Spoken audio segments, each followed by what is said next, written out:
So picture this. A kid, probably a teenager, sitting in a messy basement, holding up a human skull on camera. He's wearing a leather jacket, his hair's tied back in a ponytail, and he's clearly drunk. And he's just giving a tutorial, a full-on instructional guide on how to dig up graves and steal bones from dead people. He's not wearing a mask. He's not disguising his voice. He's just sitting there, face fully visible, talking into a camcorder like he's filming a cooking show. And at the end, he introduces himself by his first name, thanks his cameraman by name, and the cameraman actually turns the camera on himself and gives a little smile. And then, for roughly 35 years, nobody figures out who any of these people are. The video is called Grave Robbing for Morons. It's about 26 minutes long, and it started showing up on bootleg VHS cassettes sometime in the late 1980s. And I mean, the whole concept is just bizarre when you think about it. This guy is robbing graves for bones, not jewelry, not gold rings or watches or anything you could actually sell easily. Bones, human skeletal remains. And honestly, that's the first thing that makes you go, wait, what?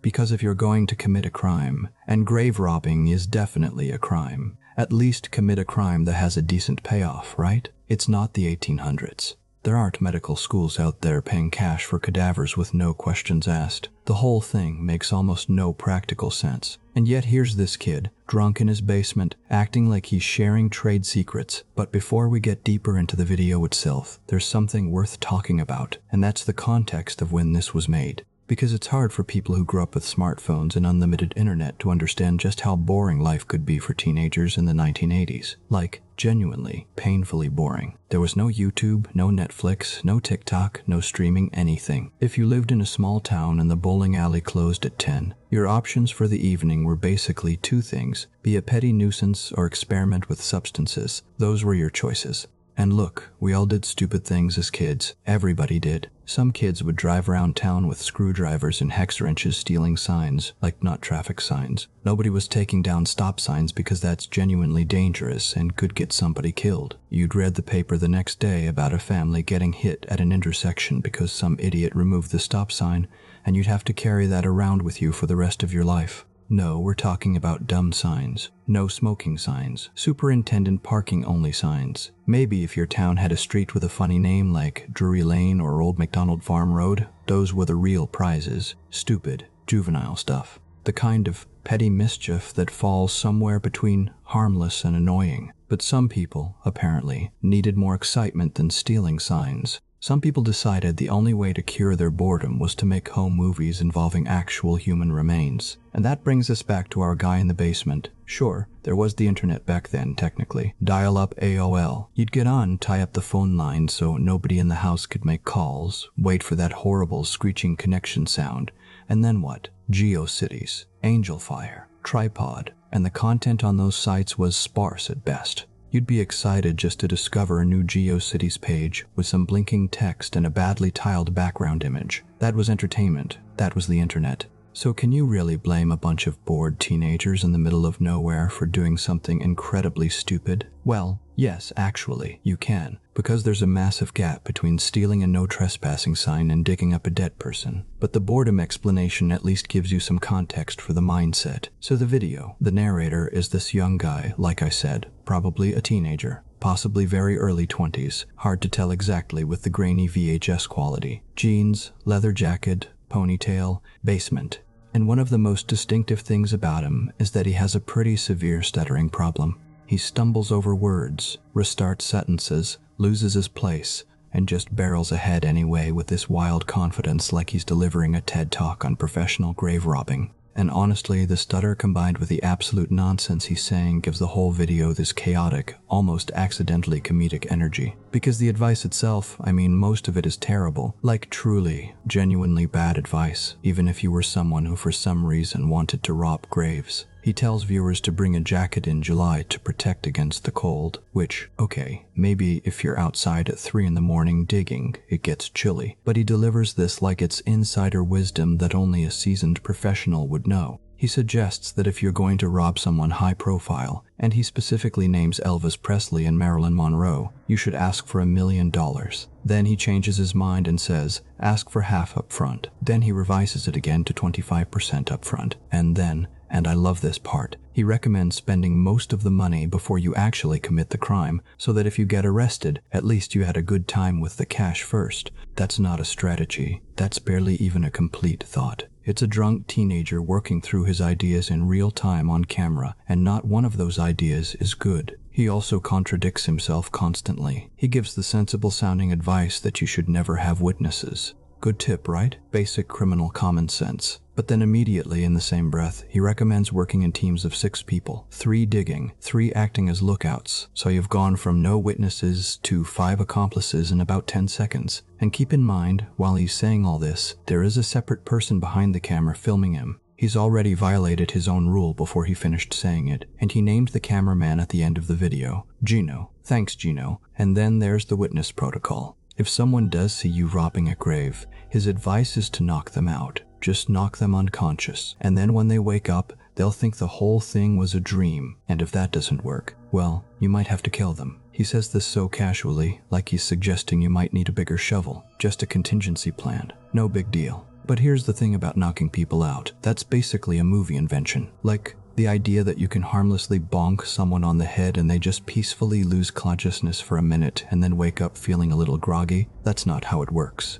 If you hit someone hard enough to knock them out, you've given them a traumatic brain injury. They're not waking up thinking it was a dream. They're waking up on the ground in a cemetery with a splitting headache and possibly a fractured skull. And the very first thing they're doing is calling the police. And I mean, even if the movie version were real, even if you could just harmlessly knock someone out, why on earth would they wake up and go, "Oh weird, I dreamed I saw a grave robber, how strange"? No. If you thought you saw a grave robber and then suddenly woke up lying on the ground in the same cemetery, you wouldn't think it was a dream. You'd know what happened. That's not complicated. He also claims that the skull he's holding throughout the entire video, and he holds it the whole time 26 minutes, just casually gripping a human skull like it's a coffee mug, came from only his second grave robbing attempt, which is interesting because he speaks with this huge authority about every possible scenario you might encounter, like he's been doing this for years, and then admits he's done it exactly twice. He's basically winging it, all the confidence of an expert, all the experience of a complete beginner, and he's drunk. He openly admits to being drunk during filming. So we're getting grave robbing advice from a hammered teenager who's done it twice and is making up half of what he says as he goes along. He also identifies the skull as male, which is almost certainly wrong. People who've examined the footage, including some with actual forensic credentials, and some who are just random internet commenters claiming expertise, you know how that goes, believe the skull has female characteristics, so he probably didn't even read the name on the headstone of the grave he dug up. And at the end of the video, after 26 minutes of describing crimes and casually mentioning murder as a backup plan, this kid does something that is truly mind-boggling. He introduces himself. He says his name is Anthony, starts to give a last name, gets out Cass, and then his stutter kicks in and he decides, you know what? I'm going to leave off last names. Probably the smartest decision made in the entire video, honestly. Then he thanks his cameraman Gino, who helpfully turns the camera around on himself and gives a smile. And he thanks 2 other friends, Taco and Poochie. Okay, this was made by Anthony. Well, as a matter of fact, let's forget the last name. It's Anthony and Gino, okay? This was made by us 2. We worked hard. Also, Poochie and Taco also helped at the very beginning. Me and Gino first opened it up though. Alright, if you're watching this video, then you'll know who it was. Bye-bye. So now we've got 4 people who've willingly shown their faces and given their names, or at least nicknames, on a recording where they discuss grave desecration and the potential murder of witnesses. The audacity is almost impressive if you set aside literally everything else about the situation, the skull problem. Here's where it stops being funny though, because the skull looks real, like really real, and not just to casual viewers. The overwhelming opinion from people with actual expertise in human remains and from the broader community of internet investigators is that the bones shown in the video are 100% authentic, not props, not plaster, not replicas from a gift shop, genuine human bones. Now, you can buy realistic fake skulls. I've seen them. Go into a place where real human skulls are stacked floor to ceiling and then buying a fake one in the gift shop seems a bit off, doesn't it? But these fakes, even the really good ones, they have tells. You look inside and you can see the plaster or the resin. The weight is wrong. The texture is wrong. The way they catch light is wrong. The skull in this video doesn't have those tells. The coloring, the weight, the texture, the teeth still sitting in the jaw. Everything about it reads as genuine. And the video quality is grainy 1980s VHS, so you'd think that would make it harder to tell. But the people who study this stuff say the opposite. Certain things about real bone, the way it ages, the surface texture, the specific discoloration patterns are actually easier to spot as authentic than to fake convincingly, even on degraded video. If the skull is real, then at minimum, this kid got his hands on actual human remains. Whether he dug them up himself or got them some other way is a separate question. But the bones themselves appear to be the genuine article, and that's what keeps people coming back to this video decades later. Without the real skull, it's just a dumb kid making a dumb video. With the real skull, it becomes something else entirely, something that sits in an uncomfortable space between juvenile prank and actual crime. The exact year the video was made can't be pinned down with total precision, but there's a VHS copy of Evil Dead 2 visible in the background during the recording. That movie hit home video in 1987, so that's the earliest this could have been filmed. Most people who've analyzed the tape believe 1987 is probably correct. For years, the video moved the way all underground content moved before the internet.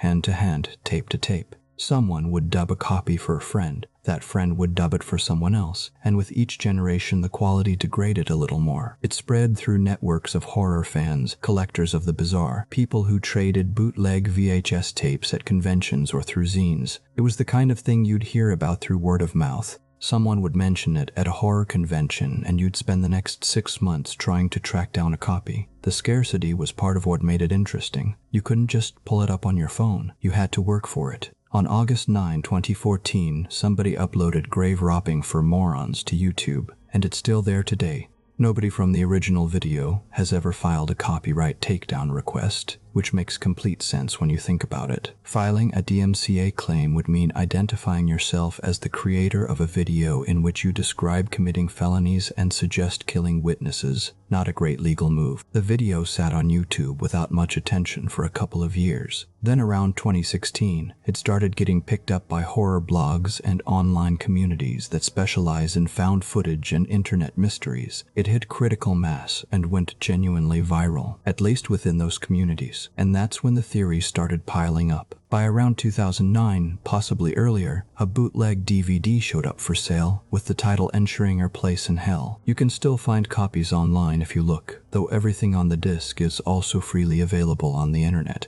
and the money doesn't go to anyone who was actually involved in making the content. The DVD has 4 segments, each about half an hour, and the description on the back of the case promises, with a kind of gleeful darkness, that just owning this collection will guarantee your spot in eternal damnation. Grave Robbing for Morons is the first segment. The other 3 are Mortuary of the Dead, Cooking with Huck Botko, and Exploding Varmints. And honestly, the other 3 are worth talking about briefly because they tell you something about the kind of audience this material was circulating among. Huck Botko's film is about a guy who hates his family and secretly feeds them disgusting things: cheesecake made with blood from someone with hepatitis, a pie filled with fluids purchased from adult film performers. And look, that description is genuinely revolting. But Huck Botko is actually a known indie filmmaker who makes dark, disturbing mockumentaries. The whole thing is confirmed fake. It's fiction. Knowing that makes it slightly less awful to hear about, but only slightly. Exploding Varmints comes from a company that produced hunting tutorial videos. It's over the top,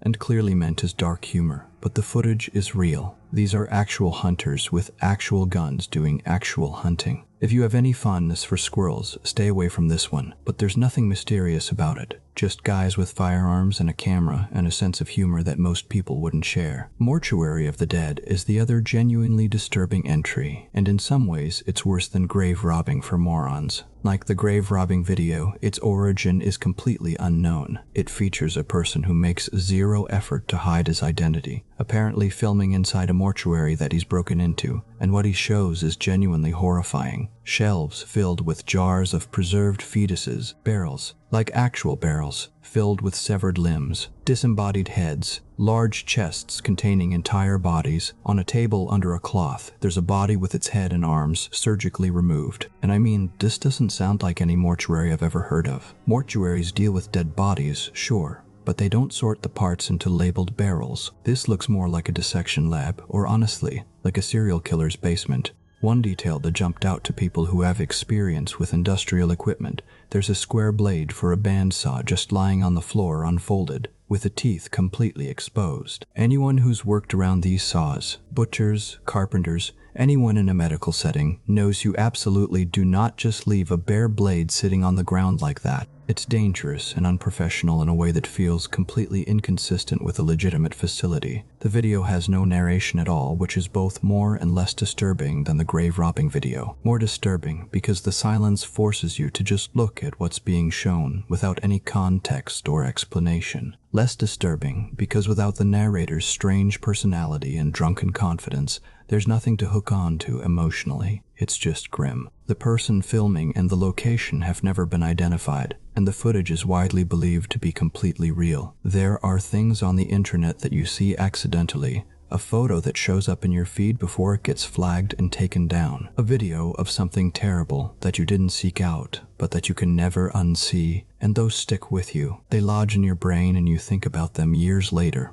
and wonder how you were even allowed to see them. Mortuary of the Dead falls into that category for a lot of people. So here's where the investigation gets interesting. There is a real grave robber named Anthony Casamassima, and for years people assumed he was the narrator of grave robbing for Morons. The connection seems obvious at first glance. Both named Anthony, both associated with cemeteries, both operating in or around the New York area. But the connection completely falls apart when you look at it closely. Anthony Casamassima was arrested in 1999 after doing something spectacularly foolish for a career criminal. He bragged about his 15-year grave-robbing career to an undercover FBI agent. I mean, imagine 15 years of successfully stealing from cemeteries and mausoleums, and you throw it all away because you couldn't resist telling someone about it. Rule number 1 of being a criminal: don't tell people about your crimes. The crime that finally landed him in court was stealing a 9-foot-tall, 500-pound Tiffany stained glass window from a mausoleum on the Brooklyn-Queens border. And just pause on that for a second. 500 pounds, 9 feet tall, stained glass. How do you even steal something like that? The logistics alone are staggering, but he did it, and he sold it for $60,000. And here's the thing about Anthony: he didn't see himself as a thief. He genuinely didn't. He considered himself a preservationist. In his mind, he was liberating beautiful works of art from mausoleums that had fallen into neglect, places where nobody was maintaining them, where these gorgeous windows and gates and decorative pieces were slowly deteriorating because no family was left to care for them. He'd take broken windows, bring them home, restore them. He argued that if no one was going to look after these things and there was no family left, who was he really hurting? And honestly, there's something almost sympathetic about that argument. Almost. Right up until you remember he then sold the Tiffany window for $60,000. If he loved these pieces of art so much, why was he selling them? He loved money more, apparently. But where Anthony really comes alive as a character is during his court testimony. As part of a deal with the FBI, he testified against the middleman he'd sold the window to, and he became genuinely furious, almost indignant, because the buyer had altered the window. At the request of a client, they'd added a sunset to an otherwise all-yellow section of the glass. Anthony was livid. On the stand, he said, "It was like saying, I like the Mona Lisa, but she looks better with glasses. And I mean, you shouldn't be rooting for the criminal, but the guy had a point. So, why isn't he the narrator of the video? Because the math doesn't work." Anthony Casamassima was 40 years old when he was arrested in 1999. That would make him roughly 28 in 1987, when the video was most likely made. And the guy in the video is clearly younger than 28. He looks like a teenager, maybe early 20s at the absolute most. Beyond the age problem, the two men don't look alike at all. Like, not even close. And then there's the stutter. The narrator of the video has a severe, obvious speech impediment. Nobody who ever interviewed the real Casamassima mentioned anything about a stutter. A journalist who spent significant time with him described him as both talkative and contemplative. If the man had a noticeable stutter, that's the kind of thing that would come up in a profile, at least in passing. And yes, people can get treatment for stuttering, and it's possible he improved over the years, but combine the age gap, the physical dissimilarity, and the speech issue, and the identification just doesn't hold together. There's also the nature of the crimes. Casamassima stole architectural elements, windows, pedestals, gates, urns, decorative art from mausoleums. There's zero evidence he ever dug up actual graves or stole human bones. His thing was art, not anatomy. Completely different category of cemetery crime. But the misidentification caught on anyway, because that's how the internet works. Someone makes a plausible sounding connection, a couple of sources repeat it without checking, and within a year it's treated as established fact. You search for it, and every result confirms the same wrong information, all of them tracing back to the same original incorrect claim. And correcting it becomes almost impossible, because the wrong version has been shared 1,000 times and the correction gets shared maybe twice. So why did the narrator say his name was Anthony Cass something? Because there's more than one person named Anthony in the world. Maybe it's a pure coincidence. Or maybe the narrator knew about the real Casamassima's reputation. If you were a teenager interested in grave robbing in the New York area in the mid-1980s, you might have heard of the guy who'd been stealing from cemeteries for years. The name could have been dropped as a tribute, or as a deliberate misdirection, pointing any future investigation toward somebody already guilty of cemetery crimes. Both explanations are speculative, but they're a lot more believable than the two men being the same person, and the narrator does mention that his next target would be Houdini's grave, which is located in Queens. By 1987, the real Casamassima had already been active for at least 3 years.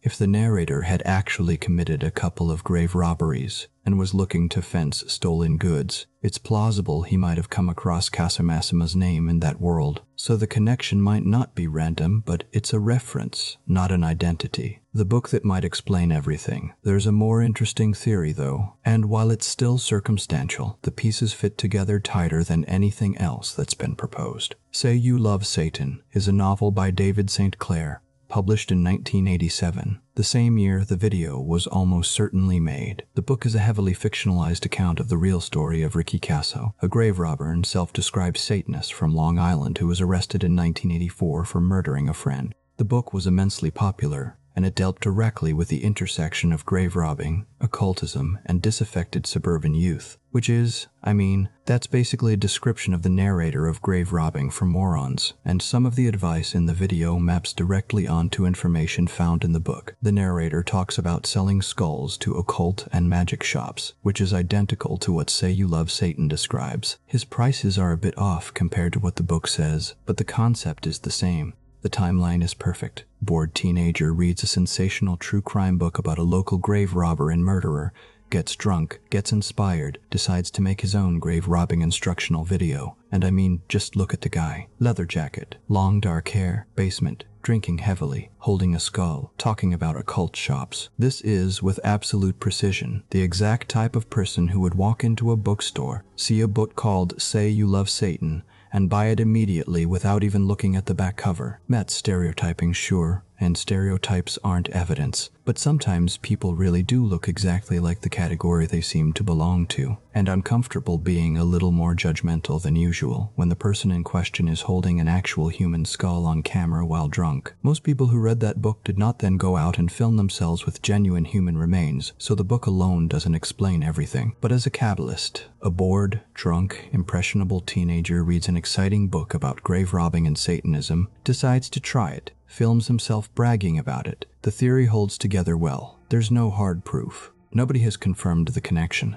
but the circumstantial alignment is tighter than anything else. And those occult shops he mentioned selling bones to, they exist. There's probably one in most major cities. You walk in and there are crystal spheres and strange books and ritual candles and all sorts of weird stuff. It's like role-playing, except the people inside are taking it completely seriously. The market for human bones, while small, is real. So the narrator wasn't imagining a customer base that didn't exist. He was just wrong about basically everything else. A separate claim surfaced in a YouTube comment, always a reliable source of verified information, suggesting that the narrator was actually a shady bootlegger from Red Hook in Brooklyn who went by the nickname Screws because he had a habit of screwing people over. According to this single anonymous commenter, Screws had been dead for over 20 years, and every single subsequent mention of this theory across the entire internet traces directly back to this one YouTube comment. One anonymous person said it, other people cited it as if it were evidence, and now it exists as a theory in every article about the video. I mean, you've seen YouTube comment sections, you know what they're like. Most of them are fine, many are nice, some are insightful, but factual, peer-reviewed? These are not peer-reviewed sources. Taking a single anonymous YouTube comment and treating it as a credible lead is like overhearing someone at a bar say they know who killed JFK and then writing a research paper about it. There was also a theory connecting the video to Christopher Bushi, who runs an independent film company called King of the Witches. The company did release a VHS copy of Grave Robbing for Morons at some point, though the exact date is unclear. People noticed that Bushi looked similar to Poochie, one of the names the narrator mentions when thanking his friends at the end of the video. So the theory emerged that Bushi was the mysterious Poochie and had helped make the original recording. The problems with this are immediate and fatal. Christopher pronounces his last name Boucher. The narrator's friend was called Poochie. Different pronunciation, different spelling, and more importantly, much more importantly, based on his known date of birth, Christopher Bushi would have been approximately 6 months old when Grave Robbing for Morons was filmed. 6 months. So unless we're crediting an infant with providing meaningful assistance during a nighttime cemetery excavation, this theory is dead on arrival. But like everything else, it got repeated enough times to become part of the video's mythology, and now it just floats around the internet being wrong in perpetuity. So what actually happened? Strip away all the theories and the internet mythology and the Reddit speculation and the wrong YouTube comments, and you're left with a fairly simple picture. Simple, but strange. A teenager, or very young man, probably living somewhere in the New York area, based on his accent and his references, got drunk with his friends sometime around 1987. They sat down in a basement or workshop. He held up what appears to be a genuine human skull, and he recorded a rambling, incoherent, occasionally hilarious, and deeply ill-advised instructional video about how to rob graves. He showed his face, gave part of his name, thanked his friends by name, and then the video went out into the world on bootleg VHS tapes and eventually ended up on the internet. The most likely scenario is pretty mundane by internet mystery standards. This kid and his friends probably got drunk one night, broke into a mausoleum, or dug into a poorly maintained old grave and took a skull as a trophy. They were young enough to think it was exciting rather than horrifying, and drunk enough to think filming a tutorial about it was a reasonable idea. The skull he holds in the video is probably the last one he ever took. The promised sequel, he does promise a second installment during the video, never happened. Anthony Casamassima grew up, sobered up, and spent the next 3.5 decades hoping nobody would ever connect his adult face to the kid in the grainy VHS footage. And honestly, the fact that he's never been identified isn't that mysterious when you really think about it. Most people simply don't care about a 26-minute bootleg VHS from 1987. The video went viral within horror nerd and internet mystery circles, but it never became mainstream famous the way a Netflix documentary or a major true crime podcast would. The total number of people who've actually watched it is relatively small. The number of those people who might also personally know the narrator is even smaller. And even if someone did recognize him, an old classmate, a former neighbor, the guy is in his 50s now. He looks nothing like the teenager in the video. The conversation would go something like, "Hey, you look like that kid from that old grave robbing tape. Wasn't me. You sure? Because wasn't me." End of conversation. What are you going to do? Call the police about a 35-year-old misdemeanor? Jesse Pollock, an American author, filmmaker, and podcaster, described it well. Grave Robbing for Morons is the holy grail of found footage. It checks off all the boxes. It was shot on VHS, no one knows where it came from, no one knows who's in it, and no one knows the fate of who shot it, starred in it, or distributed it. Once something shows up with that much mystery built into it, it's going to endure. And he's right. The video endures because the questions around it don't have clean answers. There's no arrest record, no confession, no interview, no follow-up. Just a drunk kid with a real skull and a camcorder, preserved on degraded magnetic tape, permanent and anonymous. The skull grins at the camera with the patience of someone who has nowhere to be, and absolutely no intention of explaining where they came from. A few things worth knowing, and since we're here, there are a couple of bonus pieces of information that are too interesting to leave out. You can legally buy human bones. Like, right now, today, a company called Skulls Unlimited has a website where they sell real human skeletal remains.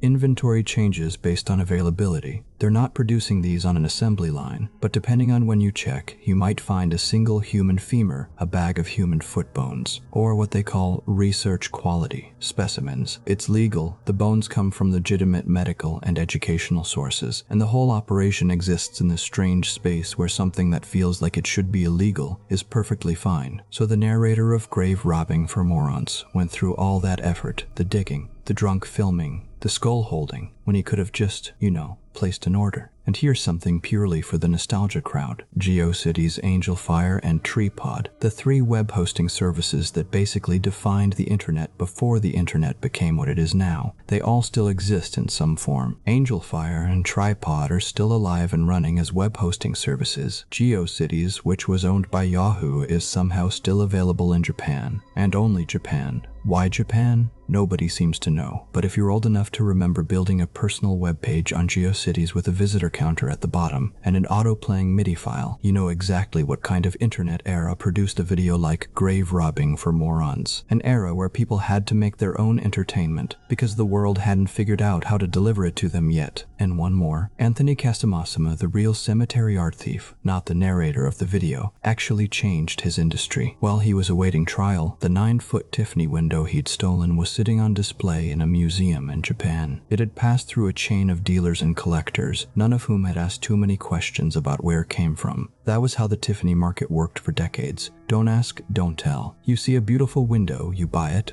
You don't wonder too hard about whether it was pried out of a crumbling mausoleum at 2 in the morning. After Casamassima's arrest, that changed. Dealers started paying real attention to provenance, where a piece came from, who owned it before, whether there was actual documentation proving it was acquired legally. The old approach of willful ignorance gave way to genuine scrutiny. One man really did reshape an entire collecting market. He just did it by getting caught. And that might be the most interesting parallel between the two Anthonys. One changed an industry through his crimes. The other made a 26-minute video that nobody can stop talking about. Both showed their faces. Both gave their names. And decades later, one is a documented historical figure, and the other is still just a kid in a basement, holding a skull, grinning at a camera, waiting for someone to figure out who he was. That brings us to the end of this case. If you found it meaningful, make sure to like and subscribe for more stories like this. I'll see you in the next video. Till then, goodbye and good night.